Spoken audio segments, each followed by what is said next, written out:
ആകാശത്തോട് മത്സരിക്കുന്ന ഉയരത്തിൽ നിലകൊണ്ടിരുന്ന ആ 7 നക്ഷത്ര ഹോട്ടൽ അന്നേ ദിവസം ഒരു സ്വർഗീയ ലോകം പോലെ മിനുങ്ങുകയായിരുന്നു.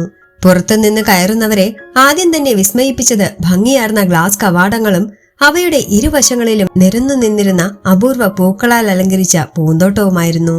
മൃദുവായ സുഗന്ധം വായുവിൽ ലയിച്ചു ചേർന്നു. ഓരോ ശ്വാസവും ആഡംബരത്തിന്റെ ഒരു അനുഭവമായി മാറി. മേൽക്കൂരയിൽ തൂങ്ങിയിരുന്ന ഭീമാകാരമായ ക്രിസ്റ്റൽ ചാൻഡിലിയറുകൾ, വിദേശ രാജ്യങ്ങളിൽ നിന്ന് പ്രത്യേകമായി ഇറക്കുമതി ചെയ്ത അലങ്കാര വസ്തുക്കളിലും കരകൗശല വിദ്യയുടെ അതിസൂക്ഷ്മത കൊണ്ട് തീർത്ത തൂണുകളിലുമെല്ലാം ഒരേ സമയം പ്രതിഫലിച്ചിരുന്നു. മാർബിൾ നിലത്ത് പടർന്നു നിന്ന കാർപ്പറ്റുകൾ പോലും സാധാരണവയല്ലായിരുന്നു. ഓരോ പടിയും വെച്ചപ്പോൾ ഒരു രാജകീയ ഭാവം തന്നെ നൽകുന്ന തരത്തിൽ അതിന്റെ മൃദുത്വം തന്നെ ആഡംബരത്തിന്റെ മറ്റൊരു അളവായി തോന്നി. ഇവയെല്ലാം ചേർന്നപ്പോൾ അതൊരു കല്യാണമല്ല, ഒരു വലിയ സാമ്രാജ്യത്തിന്റെ ആഘോഷം പോലെയായിരുന്നു. അതിന്റെ മധ്യത്തിൽ നിന്നുകൊണ്ട് എല്ലാം നിയന്ത്രിച്ചുകൊണ്ടിരുന്നത് കോടികൾ ചെലവഴിക്കാൻ മടിയില്ലാത്ത വ്യവസായി ഗൗതം മേത്തയായിരുന്നു.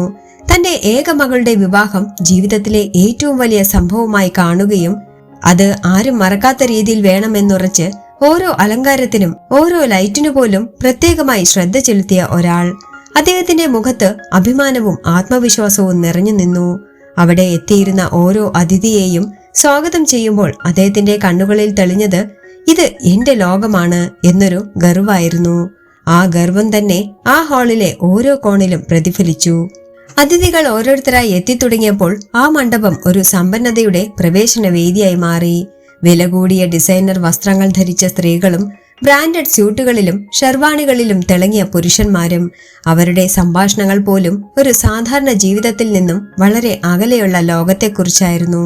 ഓഹരി വിപണികൾ, വിദേശ ബിസിനസ് ഡീലുകൾ, പുതിയ പ്രോജക്റ്റുകൾ, ഇവയെക്കുറിച്ചുള്ള ചർച്ചകൾ ചുറ്റും നിറഞ്ഞു നിന്നു. സ്റ്റേജിന്റെ മുന്നിൽ ഒരുക്കിയിരുന്ന ലൈവ് മ്യൂസിക് ബാൻഡ് അവരുടെ ഉപകരണങ്ങൾ ട്യൂൺ ചെയ്തുകൊണ്ടിരുന്നു. ഇവയെല്ലാം ചേർന്നപ്പോൾ ഒരു വിവാഹം മാത്രമല്ല, പണവും അധികാരവും ചേർന്ന് സൃഷ്ടിച്ച ഒരു ഭംഗിയുടെ പരമാവധി രൂപം ആ ഹാളിൽ നിലകൊണ്ടു. പക്ഷെ ആ ഭംഗിയുടെ പുറകിൽ ആരും ശ്രദ്ധിക്കാത്ത ഒരു ചെറിയ വാതിൽക്കൽ കൂടി മറ്റൊരു ലോകം കടന്നുവരികയായിരുന്നു. എച്ചിൽ കഴുകാനും പാത്രങ്ങൾ വൃത്തിയാക്കാനും എത്തിയ തൊഴിലാളികൾ. അവരുടെ വേഷവും അവസ്ഥയും ആ ഹാളിന്റെ ആഡംബരത്തോട് ഒരു പൊരുത്തവുമില്ലാത്തതായിരുന്നു. അവരിൽ ഒരാളായിരുന്നു ദേവയാനി. പ്രായത്തിൻ്റെതായ അടയാളങ്ങൾ നേരത്തെ തന്നെ മുഖത്ത് പതിഞ്ഞിരുന്ന ഒരു പാവപ്പെട്ട സ്ത്രീ. ജീവിതം മുഴുവൻ കഷ്ടപ്പാടുകൾ മാത്രം കണ്ടിരുന്നവൾ. അവളുടെ കൂടെ അന്ന് മകൻ ദീക്ഷിത്തും ഉണ്ടായിരുന്നു. ചെറുപ്പമായിരുന്നെങ്കിലും അവന്റെ കണ്ണുകളിൽ നിറഞ്ഞിരുന്നത് കൗതുകവും സ്വപ്നങ്ങളുമായിരുന്നു. അവൻ ആ ഹാളിന്റെ ഭംഗി കണ്ടപ്പോൾ അത് തന്റെ ജീവിതത്തിൽ ഒരിക്കലും കാണാത്ത മറ്റൊരു ലോകം പോലെ അവന് തോന്നി. ഓരോ ലൈറ്റിനെയും, ഓരോ അലങ്കാരത്തെയും, ഓരോ ആളുകളെയും അവൻ വിസ്മയത്തോടെ നോക്കി. അവന്റെ മനസ്സിൽ ഒരു ചോദ്യം വന്നു. ഇത് ശരിക്കുമുള്ള ലോകമാണോ? അവൻ അമ്മയുടെ കൈപിടിച്ച് മൃദുവായി ചോദിച്ചു. അമ്മേ, എനിക്ക് അവിടെയുള്ള കല്യാണം ഒന്ന് കാണാൻ പറ്റുമോ? ആ ചോദ്യത്തിൽ ഒളിഞ്ഞിരുന്നത് ഒരു കുഞ്ഞിന്റെ നിർമ്മലമായ ആഗ്രഹമായിരുന്നു. പക്ഷേ ദേവയാനിയുടെ മുഖത്ത് അത് കേട്ട് ഒരു പേടിയും വേദനയും നിറഞ്ഞു. അവൾ അവന്റെ തല തൊട്ട് തലോടിക്കൊണ്ട് പറഞ്ഞു, നമ്മളെ പോലുള്ളവർ അങ്ങോട്ട് പോയാൽ അവരെല്ലാവരും കളിയാക്കും മോനെ. നമ്മളിവിടെ ജോലി ചെയ്യാൻ വന്നതല്ലേ, അത് കാണാനുള്ള അവകാശം നമുക്കില്ല. അതുകൊണ്ട് മോൻ അങ്ങോട്ട് പോകണ്ട. ആ വാക്കുകൾ ദീക്ഷിത്തിന്റെ മനസ്സിൽ ഒരു ഭാരമായി പതിഞ്ഞു. അവൻ വീണ്ടും ഒന്നും പറയാതെ അമ്മയുടെ കൂടെ നിന്നു. പക്ഷെ അവന്റെ കണ്ണുകൾ അപ്പോഴും ആ മണ്ഡപത്തിലേക്കായിരുന്നു. പാത്രങ്ങൾ ഒന്നിനു പിന്നാലെ ഒന്നായി എത്തിക്കൊണ്ടിരുന്നു. ഭക്ഷണം കഴിച്ച അതിഥികൾ ഒന്നും ശ്രദ്ധിക്കാതെ വച്ചുപോയ പ്ലേറ്റുകൾ, ഗ്ലാസുകൾ, ബൗളുകൾ എല്ലാം കൂടി ഒരു മല പോലെ കെട്ടിക്കിടന്നു. ദേവയാനി അവയെല്ലാം വൃത്തിയാക്കാൻ പരിശ്രമിക്കുകയായിരുന്നു. കൈകൾ നനഞ്ഞു കുതിർന്നു. പിൻവശം വേദനിച്ചു തുടങ്ങി. പക്ഷേ അവൾക്ക് നിർത്താൻ സമയമില്ലായിരുന്നു. കാരണം ഓരോ നിമിഷവും പുതിയ പാത്രങ്ങൾ എത്തിക്കൊണ്ടേയിരുന്നു. ദീക്ഷിത്ത് അമ്മയെ സഹായിച്ച് കൂടെ നിന്നു. കുഞ്ഞിക്കൈകളാൽ വലിയ പാത്രങ്ങൾ എടുത്തുകൊണ്ട് അവൻ അമ്മയെ സഹായിച്ചു. പക്ഷെ അവന്റെ മനസ്സിൽ അപ്പോഴും ആ ഹാളിന്റെ ഭംഗിയും സംഗീതവും നിറഞ്ഞു നിന്നു. അവൻ ഇടയ്ക്കിടെ തല ഉയർത്തി അകത്തേക്ക് നോക്കി. ഓരോ തവണയും ഒരു പുതിയ വിസ്മയം കണ്ടുപിടിക്കുന്ന പോലെ. പെട്ടെന്നായിരുന്നു ദേവയാനിക്ക് ഒരു അസ്വസ്ഥത തോന്നിയത്.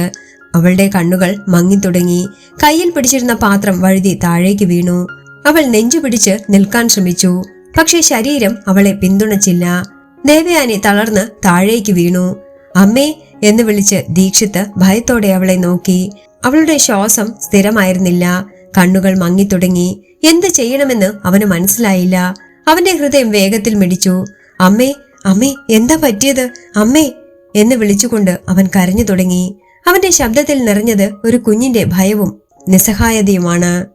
പക്ഷെ ആ വലിയ ഹാളിൽ അതേസമയം സംഗീതം ഉയർന്ന ശബ്ദത്തിൽ മുഴങ്ങിക്കൊണ്ടിരുന്നു. ആളുകൾ ചിരിക്കുകയും സംസാരിക്കുകയും ഡാൻസ് കളിക്കുകയും ചെയ്തുകൊണ്ടിരുന്നു.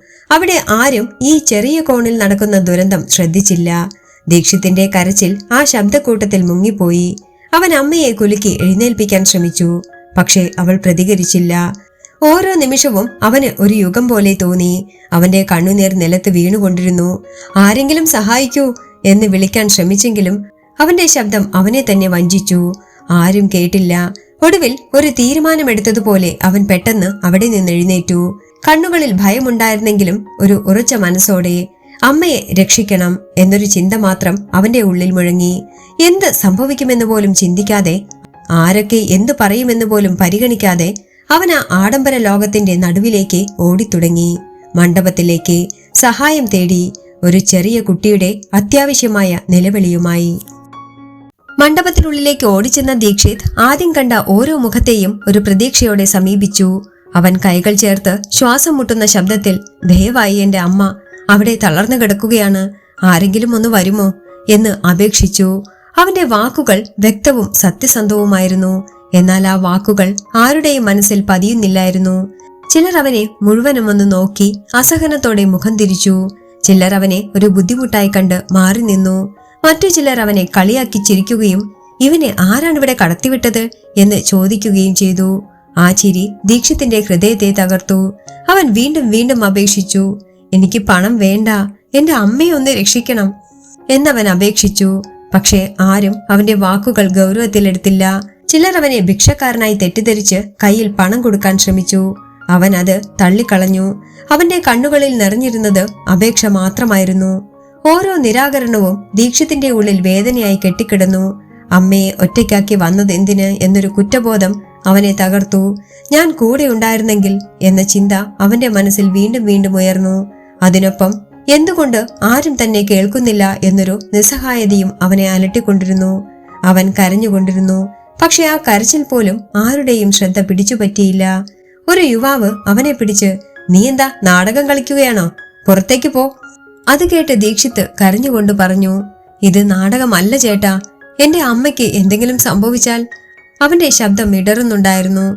പക്ഷെ ആ വാക്കുകൾ പോലും ആരുടെയും മനസ്സിനെ തൊട്ടില്ല. ആ നിമിഷം ദീക്ഷിത്തിന് തോന്നിയത് ഈ ലോകം തന്നെ തനിക്കെതിരെ നിൽക്കുന്നതായാണ്. എന്നാൽ അതിനേക്കാൾ ശക്തമായിരുന്നു അവന്റെ തീരുമാനം. അമ്മയെ രക്ഷിക്കണം എന്നൊരു ചിന്ത മാത്രമാണ് അവനെ മുന്നോട്ട് നയിച്ചത്. അവൻ വീണ്ടും എഴുന്നേറ്റു. കണ്ണുനീർ തുടയ്ക്കാൻ പോലും അവൻ സമയമെടുത്തില്ല. മുന്നോട്ട് ഓടിത്തുടങ്ങിയവൻ സ്റ്റേജിനടുത്തെത്തിയപ്പോൾ അവനെ തടയാൻ ചിലർ ശ്രമിച്ചു. അവിടെ പോകരുത് എന്നവർ പറഞ്ഞു. പക്ഷേ അവൻ അത് കേട്ടില്ല. അവൻ കേട്ടത് സ്വന്തം ഹൃദയമിടിപ്പ് മാത്രമാണ്. ഓരോ മിടിപ്പും അവനെ വേഗം മുന്നോട്ട് നയിച്ചു. ഒരാൾ അവന്റെ കൈ പിടിച്ചു നിർത്താൻ ശ്രമിച്ചു. ദീക്ഷിത്ത് ഉറച്ച ശബ്ദത്തിൽ പറഞ്ഞു, വിടൂ, എനിക്കെന്റെ അമ്മയെ രക്ഷിക്കണം. ആ ശബ്ദത്തിൽ ഒരു കുഞ്ഞിന്റെ നിസ്സഹായത മാത്രമല്ല, ഒരു ഉറച്ച തീരുമാനവും ഉണ്ടായിരുന്നു. ആ നിമിഷം അവനെ പിടിച്ചിരുന്ന ആളും ഒരു നിമിഷം നിശ്ചലമായി. ആ ഇടവേള ഉപയോഗിച്ച് ദീക്ഷിത്ത് സ്റ്റേജിലേക്ക് ഓടിക്കയറി. സ്റ്റേജിൽ കയറിയ നിമിഷം തന്നെ അവൻ നേരിട്ട് മൈക്കിന്റെ മുന്നിലേക്കെത്തി. അവിടെ ഒരു ഗായിക പാടിക്കൊണ്ടിരിക്കുകയായിരുന്നു. ദീക്ഷിത്ത് അവളുടെ കയ്യിൽ നിന്ന് മൈക്ക് പിടിച്ചു വാങ്ങിച്ചു. അവന്റെ കൈകൾ വിറയ്ക്കുകയായിരുന്നു. ശ്വാസം അസ്വസ്ഥമായിരുന്നു. പക്ഷെ അവൻ ധൈര്യം കൈവിടാതെ പറഞ്ഞു, ആരെങ്കിലും എന്റെ അമ്മയൊന്ന് രക്ഷിക്കൂ, അമ്മ അവിടെ തളർന്നു കിടക്കുകയാണ്. അവന്റെ വാക്കുകൾ വ്യക്തമായിരുന്നു. അവന്റെ ശബ്ദത്തിൽ നിറഞ്ഞിരുന്നത് വേദനയും ഭയവുമായിരുന്നു. ആ ശബ്ദം മുഴുവൻ ഹാളിലും മുഴങ്ങി. സംഗീതം നിശബ്ദമായി. എല്ലാവരും ഒരേ സമയം അവനെ നോക്കി. ഒരു നിമിഷം എല്ലാം നിശ്ചലമായി. ആ നിശബ്ദതയെ തകർത്തത് ഗൗതം മേത്തയുടെ കോപമായിരുന്നു. അയാൾ മുന്നോട്ടു വന്നു. അയാളുടെ മുഖത്ത് അസഹനവും കോപവും വ്യക്തമായിരുന്നു. നീ ആരാണ് നിന്നെ ഇവിടെ കയറ്റിയത് എന്ന് അയാൾ ഗർജിച്ചു. ആ ശബ്ദം ദീക്ഷിത്തിനെ ഭയപ്പെടുത്തി. എന്നാൽ അവൻ പിന്നോട്ടു പോയില്ല. അവൻ കണ്ണുനീർ നിറഞ്ഞ മുഖത്തോടുകൂടി പറഞ്ഞു, എന്റെ അമ്മയെ രക്ഷിക്കണം സർ, ഞാൻ ആരും പറഞ്ഞിട്ട് വന്നതല്ല.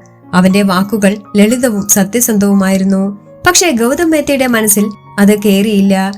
കോടികൾ ചിലവാക്കി ഞാൻ നടത്തുന്ന പരിപാടി നീ മുടക്കിയിരിക്കുന്നു. അതിന്റെ ശിക്ഷ നീ അനുഭവിച്ചേ മതിയാകൂ എന്നയാൾ കടുപ്പത്തോടെ പറഞ്ഞു. ദീക്ഷിത്ത് ഒരു നിമിഷം മിണ്ടാതെയായി. പേടി അവന്റെ കണ്ണുകളിൽ തെളിഞ്ഞു. പക്ഷെ അതേസമയം അമ്മയുടെ അവസ്ഥ അവന്റെ മനസ്സിൽ തെളിഞ്ഞു. അവൻ ഉടനെ പറഞ്ഞു, എനിക്ക് എന്ത് ശിക്ഷ വേണമെങ്കിലും തന്നോളൂ സർ, പക്ഷേ എന്റെ അമ്മയെ ഒന്ന് രക്ഷിക്കണം.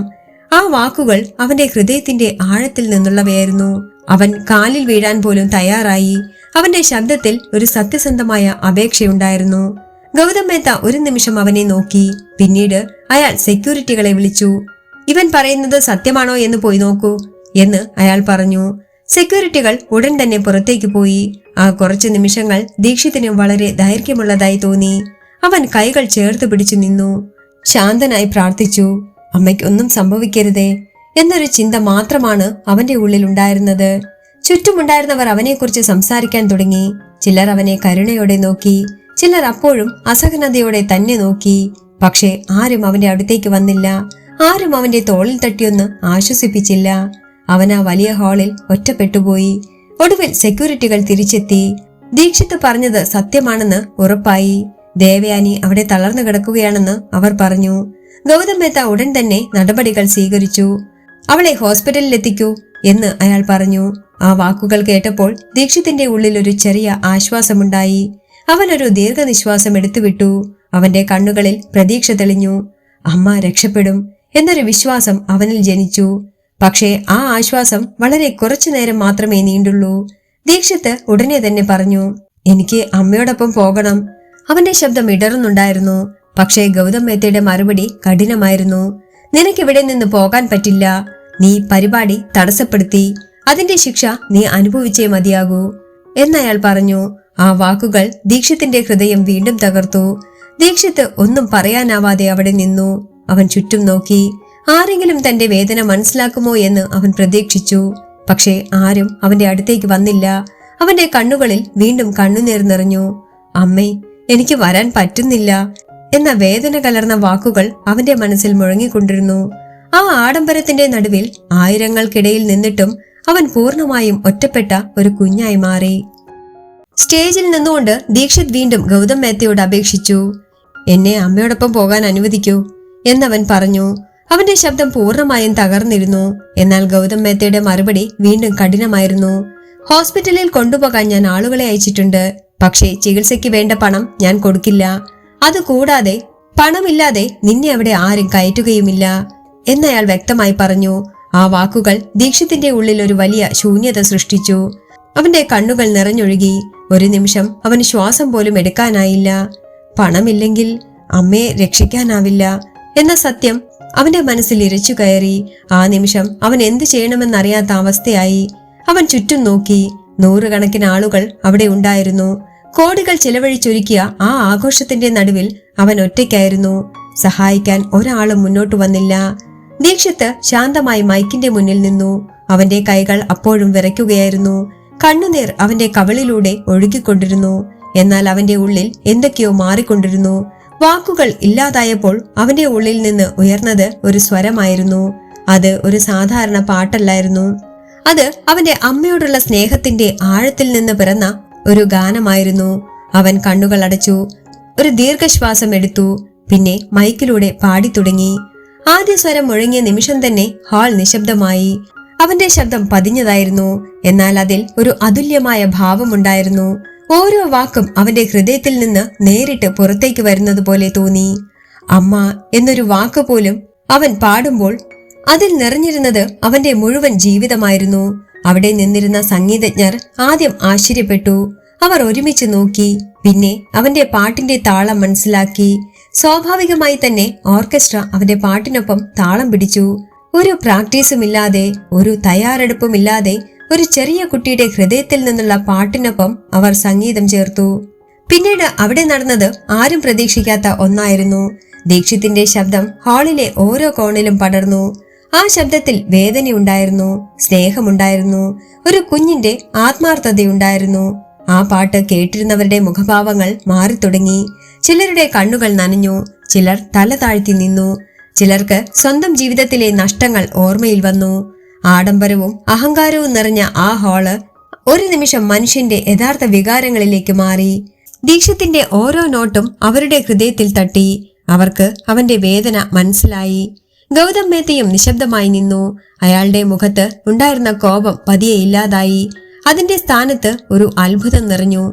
ഇത്രയും കഴിവുള്ള കുട്ടിയോ എന്നൊരു ചിന്ത അയാളുടെ മനസ്സിൽ ഉയർന്നു. കോടികൾ ചിലവഴിച്ചൊരുക്കിയ മ്യൂസിക് ട്രൂപ്പ് പോലും ഇത്രയും ആഴത്തിൽ ആരുടെയും മനസ്സിനെ സ്പർശിച്ചിരുന്നില്ല. എന്നാൽ ഈ ചെറിയ കുട്ടിയുടെ ശബ്ദം ഒരു പരിശീലനവുമില്ലാതെ എല്ലാവരുടെയും ഹൃദയത്തെ തൊട്ടിരിക്കുന്നു. ഗൗതം മേത്തയ്ക്ക് അത് വിശ്വസിക്കാൻ പോലും ബുദ്ധിമുട്ടായി. അയാൾ ദീക്ഷിത്തിനെ നോക്കി നിന്നു. പാട്ട് അവസാനിച്ചപ്പോൾ ഹാൾ മുഴുവൻ നിശബ്ദമായി. ഒരു നിമിഷം ആരും കൈയടിച്ചില്ല. കാരണം അവർക്ക് ആ നിമിഷത്തിന്റെ ഭാരമേറ്റ് കൈ ഉയർത്താനായില്ല. ദീക്ഷിത്ത് മൈക്ക് കയ്യിൽ പിടിച്ചു നിന്നു. പിന്നെ പതുക്കെ സ്റ്റേജിലിരുന്ന് പൊട്ടിക്കരഞ്ഞു. അവന്റെ കരച്ചിൽ ഒരു അപേക്ഷയല്ലായിരുന്നു, അത് അവന്റെ ഉള്ളിലെ മുഴുവൻ വേദനയും പുറത്തേക്ക് വന്ന നിമിഷമായിരുന്നു. ആ നിശബ്ദതയെ തകർത്തത് മ്യൂസിക് ട്രൂപ്പായിരുന്നു. അവർ ഓരോരുത്തരായി മുന്നോട്ടു വന്നു. അവരുടെ മുഖത്ത് ഒരു ആദരവ് തെളിഞ്ഞു. ഇന്നത്തെ എല്ലാ പാട്ടുകളും ഞങ്ങൾ ഈ കുട്ടിക്കായി നൽകുന്നു എന്ന് അവർ പറഞ്ഞു. അവർ വീണ്ടും പാടാൻ തുടങ്ങി.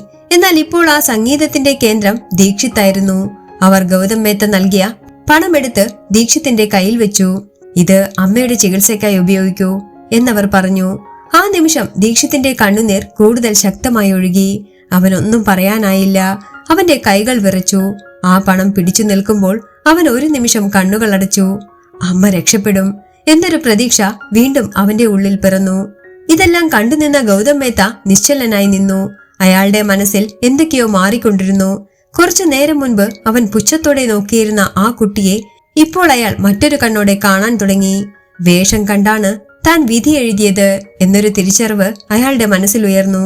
മുഷിഞ്ഞ വേഷത്തിനുള്ളിൽ ഒളിഞ്ഞിരുന്ന അതുല്യ പ്രതിഭ അയാളെ ഞെട്ടിച്ചു. ദീക്ഷിത്തിന്റെ ആത്മാർത്ഥ സ്നേഹവും അമ്മയെ രക്ഷിക്കാൻ കാണിച്ച ധൈര്യവും അയാളുടെ മനസ്സിനെ തൊട്ടുണർത്തി. ഗൗതം മേത്ത ശാന്തമായി ദീക്ഷിത്തിന്റെ അടുത്തേക്ക് നടന്നു. അയാൾ അവന്റെ തോളിൽ കൈവച്ചു. നീ നല്ല കഴിവുള്ള കുട്ടിയാണ് എന്ന് അയാൾ മൃദുവായി പറഞ്ഞു. ആ വാക്കുകൾ ദീക്ഷിത്തിന് ഒരു പുതിയ ബലം നൽകി. ഗൗതം മേത്ത ഉടനെ തന്നെ തീരുമാനിച്ചു. നമുക്ക് ഹോസ്പിറ്റലിലേക്ക് പോകാം എന്ന് അയാൾ പറഞ്ഞു. തുടർന്ന് ഗൗതം തന്നെ ദീക്ഷിത്തിനെ കൂട്ടി ഹോസ്പിറ്റലിലേക്ക് പുറപ്പെട്ടു. ആ യാത്രയിൽ ഒരു സമ്പന്നനും ഒരു പാവപ്പെട്ട കുട്ടിയും തമ്മിൽ ഒരു പുതിയ ബന്ധം ആരംഭിക്കുകയായിരുന്നു. ഹോസ്പിറ്റലിലേക്കുള്ള ആ യാത്ര ദീക്ഷിത്തിന് ജീവിതത്തിലെ ഏറ്റവും നീണ്ട യാത്രയായി തോന്നി. കാറിന്റെ ജനലിലൂടെ പുറത്തേക്ക് നോക്കിക്കൊണ്ടിരുന്നെങ്കിലും അവന്റെ മനസ്സ് മുഴുവൻ അമ്മയുടെ അടുക്കലായിരുന്നു. അമ്മ സുഖപ്പെട്ടു കാണുമോ, ഞാൻ വൈകിപ്പോയോ എന്ന ചിന്തകൾ അവനെ വിട്ടുമാറിയില്ല. ഗൗതം മേത്ത അവന്റെ സമീപത്തിരുന്നിരുന്നു. എന്നാൽ ഇപ്രാവശ്യം അദ്ദേഹത്തിന്റെ മുഖത്തുണ്ടായിരുന്നത് ഗർവമോ അഹങ്കാരമോ ആയിരുന്നില്ല, മറിച്ച് ഒരു നിശബ്ദമായ കുറ്റബോധവും ചിന്തയും. ദീക്ഷിത്തിന്റെ കരച്ചിലും പാട്ടും അദ്ദേഹത്തിന്റെ മനസ്സിൽ വീണ്ടും വീണ്ടും മുഴങ്ങിക്കൊണ്ടിരുന്നു. ഇത്ര വലിയ വേദനയിലായിരുന്ന കുട്ടിയെ ഞാൻ എന്താണ് ചെയ്തത് എന്നൊരു ചോദ്യം അദ്ദേഹത്തെ അലട്ടിക്കൊണ്ടിരുന്നു. ഒരു നിമിഷം ഗൗതം ദീക്ഷിത്തിനെ നോക്കി. കണ്ണുനീർ തുടച്ച് പിടിച്ചു നിൽക്കാൻ ശ്രമിക്കുന്ന ആ കുഞ്ഞിനെ കണ്ടപ്പോൾ അദ്ദേഹത്തിന്റെ ഉള്ളിൽ ഒരു അജ്ഞാതമായ കരുണ പിറന്നു. ഹോസ്പിറ്റലിൽ എത്തിച്ചേരുമ്പോൾ ദീക്ഷിത്ത് കാറ് നിർത്താൻ പോലും കാത്തു നിന്നില്ല. അവൻ പാഞ്ഞോടി അകത്തേക്ക് കയറി. എന്റെ അമ്മ എവിടെയാണ് എന്ന് നിലവിളിച്ചുകൊണ്ട് അവൻ ചോദിച്ചു. റിസപ്ഷനിൽ നിന്നിരുന്ന നഴ്സ് ആദ്യം അവനെ തിരിച്ചറിഞ്ഞില്ല. പക്ഷേ ഗൗതം മേത്തയുടെ ആളുകൾ അതിനു മുൻപേ അവിടെ എത്തിയിരുന്നു. അവർ ദേവയാനിയെ അടിയന്തര വിഭാഗത്തിലേക്ക് മാറ്റി. ഡോക്ടർമാർ പരിശോധനകൾ ആരംഭിച്ചിരുന്നു. ദീക്ഷിത്ത് ആ മുറിയുടെ മുന്നിൽ നിൽക്കുമ്പോൾ അവന്റെ ഹൃദയം ശക്തമായി മിടിച്ചു. അകത്ത് എന്താണ് നടക്കുന്നതെന്ന് അറിയാൻ അവന് സാധിച്ചില്ല. വാതിലിലേക്ക് അവൻ നോക്കി നിന്നു. ഓരോ സെക്കൻഡും അവനൊരു യുഗമായി തോന്നി. കുറച്ചു നേരം കഴിഞ്ഞ് ഡോക്ടർ പുറത്തേക്ക് വന്നു. ദീക്ഷിത്ത് ഉടനെ തന്നെ ഓടിയെത്തി. ഡോക്ടർ, എന്റെ അമ്മ എന്ന് ചോദിച്ചപ്പോൾ അവന്റെ ശബ്ദം പുറത്തേക്ക് വരുന്നില്ലായിരുന്നു. ഡോക്ടർ ശാന്തനായി പറഞ്ഞു, മോന്റെ അമ്മയ്ക്ക് ശരിയായ ചികിത്സ കിട്ടിയതുകൊണ്ട് വലിയ അപകടം ഒഴിവായി. പക്ഷേ അവർക്ക് ചില ദിവസങ്ങൾ നിരീക്ഷണത്തിലിരിക്കേണ്ടി വരും. ആ വാക്കുകൾ കേട്ടപ്പോൾ ദീക്ഷിത്തിന്റെ ശരീരം മുഴുവൻ ശാന്തമായി. അവൻ ഒരു ദീർഘനിശ്വാസം എടുത്തുവിട്ടു. കണ്ണുനീർ വീണ്ടും അവന്റെ കവളുകളിലൂടെ ഒഴുകി. എന്നാൽ ഇപ്രാവശ്യം അത് ഭയത്തിന്റെ കണ്ണുനീരല്ലായിരുന്നു, ആശ്വാസത്തിന്റെ കണ്ണുനീരായിരുന്നു. ദീക്ഷിത്ത് മുറിയിലേക്ക് കയറി അമ്മയെ കണ്ടു. ദേവയാനി കിടക്കയിൽ കിടക്കുകയായിരുന്നു. മുഖത്ത് ക്ഷീണം തെളിഞ്ഞിരുന്നു, പക്ഷേ അവൾ ജീവനോടെ ഉണ്ടായിരുന്നു. ദീക്ഷിത്ത് അമ്മയുടെ അടുത്തേക്ക് ചെന്നു. അവളുടെ കൈ പിടിച്ചു. അമ്മ എന്ന് വിളിച്ചപ്പോൾ അവന്റെ ശബ്ദം വീണ്ടും വിങ്ങി. ദേവയാനി പതിയെ കണ്ണുകൾ തുറന്നു. ദീക്ഷിത്തിന്റെ മുഖം കണ്ടപ്പോൾ അവളുടെ കണ്ണുകളിൽ ഒരു ശാന്തത പടർന്നു. നിനക്കൊന്നും പറ്റിയില്ലല്ലോ മോനെ എന്നായിരുന്നു അവളുടെ ആദ്യ ചോദ്യം. ആ വാക്കുകൾ കേട്ട് ദീക്ഷിത്ത് കരഞ്ഞു. എനിക്ക് ഒന്നുമില്ലമ്മേ, അമ്മയ്ക്ക് കുഴപ്പമൊന്നുമില്ലല്ലോ എന്നവൻ ചോദിച്ചു. ആ രംഗം ദൂരത്തു നിന്ന് ഗൗതം മേത്ത കണ്ടുനിന്നു. അദ്ദേഹത്തിന്റെ മനസ്സ് ആ നിമിഷം പൂർണ്ണമായും മാറിയിരുന്നു. പണവും ആഡംബരവും കൊണ്ട് വാങ്ങാനാവാത്ത ഒരു ബന്ധത്തിന്റെ ശക്തി അദ്ദേഹം ആദ്യമായി അനുഭവിച്ചു. ഇത്രയും സ്നേഹം എന്ന് അദ്ദേഹം ഉള്ളിൽ പറഞ്ഞു. തന്റെ ജീവിതത്തിൽ ഇതുവരെ കണ്ടിട്ടില്ലാത്ത ഒരു സത്യത്തെ അദ്ദേഹം തിരിച്ചറിഞ്ഞു. പണത്തിനു മീതെ മനുഷ്യന്റെ സ്നേഹവും ആത്മാർത്ഥതയും ഉണ്ടെന്ന സത്യം. ഗൗതം മേത്ത ഡോക്ടറെ സമീപിച്ചു. ദേവയാനിയുടെ ചികിത്സയ്ക്ക് വേണ്ട എല്ലാ ചെലവും ഞാൻ ഏറ്റെടുക്കാം. ഏറ്റവും നല്ല ചികിത്സ തന്നെ അവർക്ക് നൽകണം എന്ന് അദ്ദേഹം ഉറച്ച ശബ്ദത്തിൽ പറഞ്ഞു. ഡോക്ടർ തലയാട്ടി. ആ നിമിഷം ഗൗതം മേത്ത എടുത്ത ആ തീരുമാനം അദ്ദേഹത്തിന്റെ ജീവിതത്തിലെ ഒരു വലിയ മാറ്റത്തിന്റെ തുടക്കമായിരുന്നു. ദീക്ഷിത് ഈ കാര്യം അറിഞ്ഞപ്പോൾ അവൻ മിണ്ടാതെ നിന്നു. അവന്റെ കണ്ണുകളിൽ വീണ്ടും കണ്ണീർ നിറഞ്ഞു. പക്ഷേ ഇപ്രാവശ്യം അത് നന്ദിയുടെ കണ്ണുനീറായിരുന്നു. അവൻ ഗൗതം മേത്തയുടെ മുന്നിലേക്ക് വന്നു. അവന് ഒന്നും പറയാൻ വാക്കുകൾ കിട്ടിയില്ല. അവൻ കൈകൾ ചേർത്ത് പിടിച്ചു. ഗൗതം മേത്ത ഉടനെ തന്നെ അവന്റെ കൈ പിടിച്ചു താഴ്ത്തി.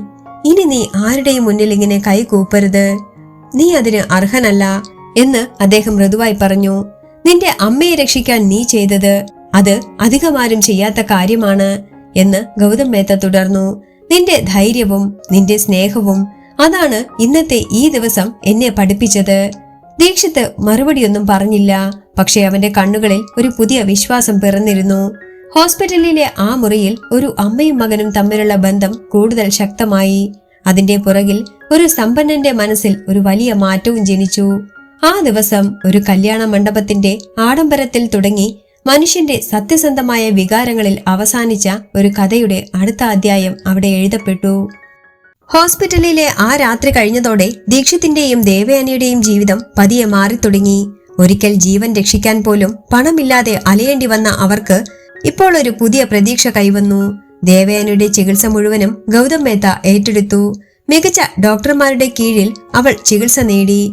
കുറച്ച് ദിവസങ്ങൾക്കുള്ളിൽ തന്നെ ദേവയാനിയുടെ ആരോഗ്യസ്ഥിതി മെച്ചപ്പെട്ടു. എന്നാൽ അതിനേക്കാൾ വലിയ മാറ്റം സംഭവിച്ചത് ഗൗതം മേത്തയുടെ മനസ്സിലായിരുന്നു. ആ ദിവസം സ്റ്റേജിൽ ദീക്ഷിത് പാടിയ പാട്ട് അദ്ദേഹത്തിന്റെ ജീവിതം മുഴുവൻ കണ്ടിട്ടുള്ള എല്ലാ ആഡംബരങ്ങളെയും ചോദ്യം ചെയ്തു. പണം കൊണ്ട് എല്ലാം വാങ്ങാനാകുമോ എന്ന ചോദ്യത്തിന് അദ്ദേഹം ആദ്യമായി ഒരു വ്യത്യസ്തമായ ഉത്തരം പറഞ്ഞു. അതിനുശേഷം അദ്ദേഹത്തിന്റെ ജീവിതം പതിയെ മാറി തുടങ്ങി. അനാവശ്യ ആഡംബരങ്ങൾ അദ്ദേഹം കുറച്ചു. വലിയ ആഘോഷങ്ങൾ ഒഴിവാക്കി. പകരം ആവശ്യക്കാരെ സഹായിക്കുന്നതിലേക്കാണ് അദ്ദേഹം ശ്രദ്ധ കേന്ദ്രീകരിച്ചത്. ദേവയാനി സുഖം പ്രാപിച്ചതിനു ശേഷം ഗൗതം മേത്ത അവൾക്കൊരു സ്ഥിരമായ ജോലി നൽകി. തന്റെ സ്ഥാപനങ്ങളിൽ അവൾക്ക് ബഹുമാനത്തോടെ ജോലി ചെയ്യാൻ അവസരമൊരുക്കി. ഇനി അവൾ എച്ചിൽ കഴുകുന്ന തൊഴിലാളിയല്ല, സ്വന്തം മാന്യതയോടെ ജീവിക്കാൻ കഴിയുന്ന ഒരു സ്ത്രീയായി മാറി. ദീക്ഷിത്തിനു വേണ്ടി ഗൗതം മേത്ത എടുത്ത തീരുമാനം അതിനേക്കാൾ വലിയതായിരുന്നു. ഈ കുട്ടിയുടെ ഭാവി ഞാൻ നോക്കും എന്ന് അദ്ദേഹം ഉറപ്പിച്ചു. ദീക്ഷിത്തിനെ നല്ലൊരു സ്കൂളിൽ ചേർത്തു. പഠനത്തിനാവശ്യമായ എല്ലാം ഒരുക്കി. പുസ്തകങ്ങൾ, വസ്ത്രങ്ങൾ, ഫീസ് ഒന്നും അവന് കുറഞ്ഞില്ല. ആദ്യമായി ദീക്ഷിത്ത് ഒരു ക്ലാസ്സിലിരുന്ന് പഠിക്കാൻ തുടങ്ങി. എന്നാൽ അവന്റെ മനസ്സിൽ അപ്പോഴും ഒരു ഓർമ്മയുണ്ടായിരുന്നു, തന്റെ അമ്മയ്ക്കായി അവൻ പാടിയ ആ പാട്ട്. അതേസമയം ആ കല്യാണത്തിനെത്തിയിരുന്ന മ്യൂസിക് ട്രൂപ്പ് ദീക്ഷിത്തിനെ മറന്നില്ല. അവർ അവന്റെ ശബ്ദത്തിൽ കണ്ട അതുല്യമായ കഴിവ് അവരെ ആകർഷിച്ചു. കുറച്ച് ദിവസങ്ങൾക്ക് ശേഷം അവർ ദീക്ഷിത്തിനെ കാണാനെത്തി. നീ ഞങ്ങളോടൊപ്പം വരണം, നിന്റെ ശബ്ദം ലോകം കേൾക്കണം എന്നവർ പറഞ്ഞു.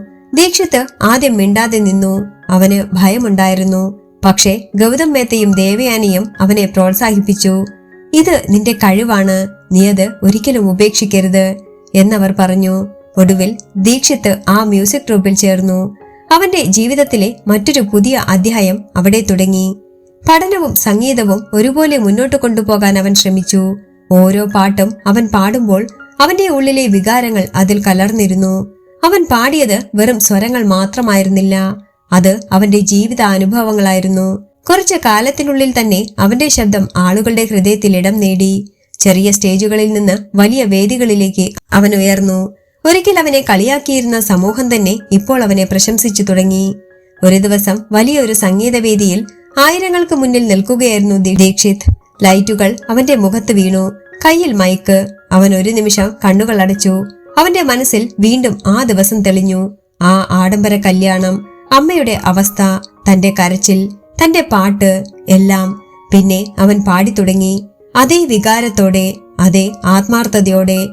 ആ പാട്ട് വീണ്ടും ഒരിക്കൽ അവന്റെ ജീവിതം മാറ്റി എഴുതി. ആ ദിവസം അവനൊരു സാധാരണ കുട്ടിയല്ലായിരുന്നു, ഒരു ഗായകനായിരുന്നു. ആ വേദിയുടെ താഴെ നിന്നുകൊണ്ട് ദേവയാനി കണ്ണു നിറഞ്ഞുകൊണ്ട് ദീക്ഷിത്തിനെ നോക്കി. അവളുടെ മകൻ ഇങ്ങനെ ഉയർന്നു നിൽക്കുന്നത് അവൾക്ക് വിശ്വസിക്കാൻ പോലും ബുദ്ധിമുട്ടായി. ഗൗതം മേത്തയും അവിടെ ഉണ്ടായിരുന്നു. അദ്ദേഹത്തിന്റെ മുഖത്ത് ഒരു സംതൃപ്തി തെളിഞ്ഞു. ഒരു പാട്ട്, ഒരു നിമിഷം, ഒരു തീരുമാനം, ഇത്രയും ജീവിതങ്ങൾ മാറ്റാൻ അത് കാരണമായി എന്ന് അദ്ദേഹം ഉള്ളിൽ പറഞ്ഞു. ഒരിക്കൽ ആഡംബരത്തിന്റെയും അഹങ്കാരത്തിന്റെയും നടുവിൽ നടന്ന ഒരു സംഭവം ഇന്ന് 3 ജീവിതങ്ങളെ മാറ്റിയെഴുതി. ദീക്ഷിത്തിന്റെ ശബ്ദം അവന്റെ ജീവിതം രക്ഷിച്ചു. ദേവയാനിയുടെ സ്നേഹം അവനെ ശക്തനാക്കി. ഗൗതം മേത്തയുടെ മാറ്റം ഈ കഥയ്ക്ക് ഒരു പുതിയ അർത്ഥം നൽകി. ആ ദിവസം പാടിയ ഒരു പാട്ട് ഒരു ജീവിതം മാത്രമല്ല, 3 ഹൃദയങ്ങളുടെ വഴിയും മാറ്റിയ കഥയായി മാറി. വേദിയിലെ ലൈറ്റുകൾ ദീക്ഷിത്തിന്റെ മുഖത്ത് പതിഞ്ഞപ്പോൾ ഒരു നിമിഷം അവൻ കണ്ണുകൾ അടച്ചു നിന്നു. ആ നിശബ്ദതയിൽ അവൻ ഇന്നത്തെ വേദിയിലല്ലായിരുന്നു. വർഷങ്ങൾ പിന്നിലേക്ക് അവന്റെ മനസ്സ് പാഞ്ഞു.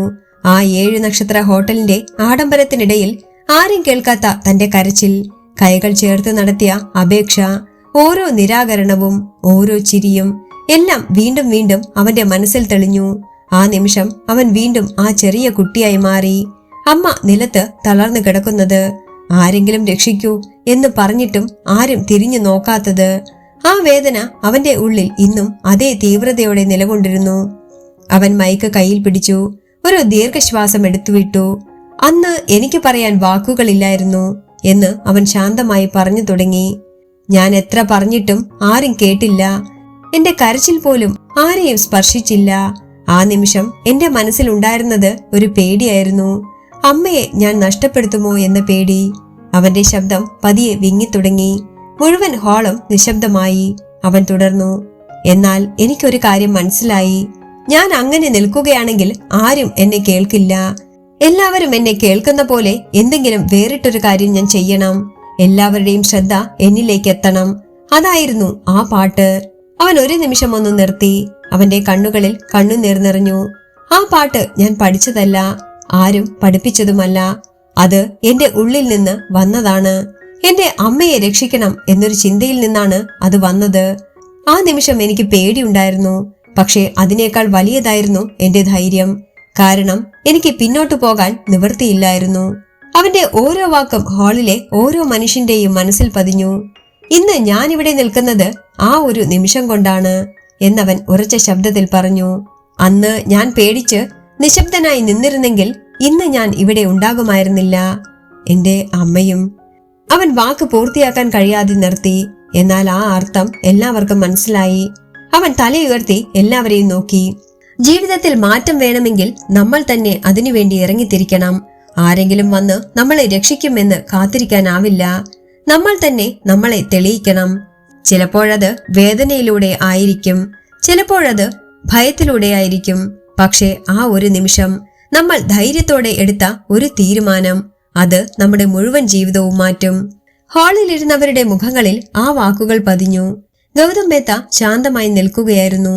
അദ്ദേഹത്തിന്റെ മുഖത്ത് അഭിമാനവും ബഹുമാനവും ഒത്തുചേർന്നിരുന്നു. ദീക്ഷിത്ത് വീണ്ടും മൈക്ക് പിടിച്ചു. ഇന്ന് ഞാൻ പാടുന്നത് ഒരു പാട്ട് മാത്രമല്ല, അത് എന്റെ ജീവിതമാണ്. പിന്നെ അവൻ പാടിത്തുടങ്ങി. ആ പാട്ടിൽ ഇന്നും അതേ സ്നേഹവും വേദനയും ഉണ്ടായിരുന്നു. എന്നാൽ അതിനൊപ്പം ഒരു ശക്തിയും ഉണ്ടായിരുന്നു, ഒരു വിജയത്തിന്റെ ആത്മവിശ്വാസമുണ്ടായിരുന്നു. പാട്ട് അവസാനിച്ചപ്പോൾ ഹാൾ മുഴുവൻ കയ്യടികളാൽ നിറഞ്ഞു. എന്നാൽ ആ കയ്യടികൾ ഒരു ഗായകനേക്കാൾ കൂടുതൽ ഒരു ധൈര്യത്തെ അഭിനന്ദിക്കുന്നതായിരുന്നു. ഒരു കുഞ്ഞ് തന്റെ ജീവിതം മാറ്റാനെടുത്ത ഒരു തീരുമാനത്തെ ആദരിക്കുന്നതായിരുന്നു. അന്ന് അവൻ കാണിച്ച ധൈര്യം, അന്ന് അവന്റെ ഉള്ളിൽ നിന്ന് വന്ന ആത്മാർത്ഥത, അത് തന്നെയാണ് അവന്റെ ജീവിതം മാറ്റിയത്. നിങ്ങളുടെ ജീവിതത്തിലും മാറ്റം സംഭവിക്കണമെങ്കിൽ നിങ്ങൾ തന്നെ മുന്നോട്ട് വരണം. നിങ്ങൾ തന്നെ ധൈര്യത്തോടെ ഇറങ്ങിത്തിരിക്കണം. തീർച്ചയായും നിങ്ങളുടെ ജീവിതവും മാറും.